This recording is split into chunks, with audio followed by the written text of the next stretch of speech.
बहुत समय पहले की बात है। एक गांव में एक पुरानी हवेली थी।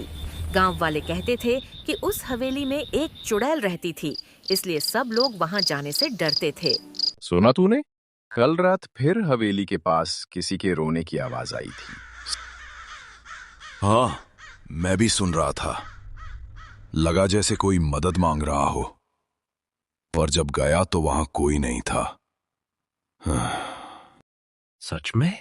गांव के लोग कहते हैं वो वही औरत है जो उस हवेली में मरी थी।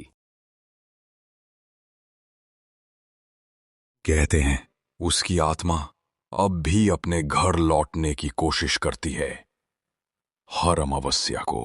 चल, रात होने से पहले घर चलते हैं, रात गहरी हो रही है। दोनों अपने अपने घर चले जाते हैं।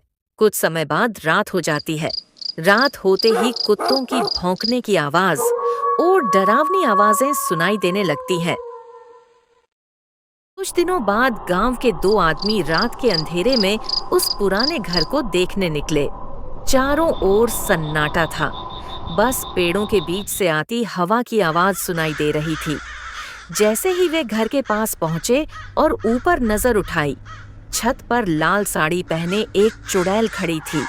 उसकी आंखें लाल आग की तरह चमक रही थीं। दोनों के शरीर में सिहरन दौड़ गई और बिना पीछे देखे वे चीखते हुए वहां से भाग निकले। अगले दिन दोनों गांव लौटकर डर के मारे कांपते हुए सबको बताते हैं कि रात को उन्होंने पुराने घर की छत पर लाल साड़ी में एक चुड़ैल देखी थी। गांव वाले हैरान और डरे हुए थे। कुछ लोग यकीन नहीं करते, मगर कई लोगों के चेहरे पर डर साफ झलक रहा था। अगले दिन शाम होते ही पूरे गांव में हलचल मच जाती है।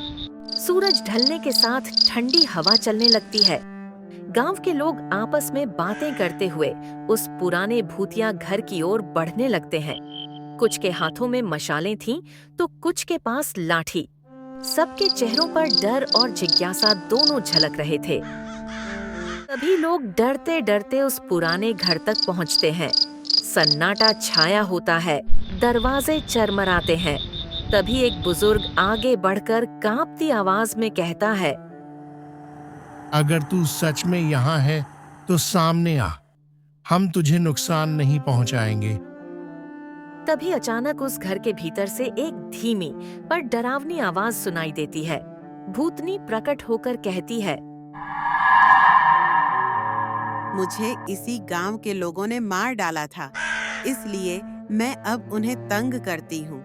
अगर तुम सब अपनी भलाई चाहते हो तो रोज मेरे लिए खाना लाकर यहाँ रख दो, तभी तुम्हारा गांव सुरक्षित रहेगा। कुछ दिन बाद गांव के सभी लोग तरह तरह के पकवान, मिठाइयाँ, फल, दूध, पनीर और बहुत सा खाने पीने का सामान लेकर रात होते ही उस पुराने घर की ओर निकल पड़े।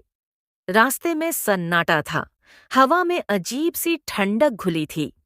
सभी के चेहरों पर डर साफ झलक रहा था, पर कोई भी रुकने की हिम्मत नहीं कर सका।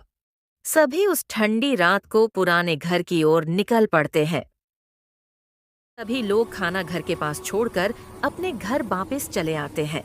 वो चुड़ैल आती है और कहने लगती है, मैं आज के बाद किसी गांव वालों को तो तंग भी नहीं करूंगी। इस रात के बाद गांव का माहौल पूरी तरह बदल गया। जब सबने चुड़ैल को भेंट चढ़ाई, तो उस पुराने घर से चीखने चिल्लाने की आवाजें हमेशा के लिए बंद हो गईं। लोगों का डर धीरे धीरे खत्म होने लगा। अब बच्चे फिर से उसी रास्ते से खेलने जाते और औरतें वहां से पानी भरने लगीं, जहां पहले कोई जाने की हिम्मत नहीं करता था। गांव में शांति लौट आई थी। लोगों का मानना था कि चुड़ैल अब प्रसन्न हो गई है और गांव की रखवाली कर रही है। उस दिन के बाद से सभी गांव वाले चैन और खुशी से रहने लगे, बिना किसी भय के।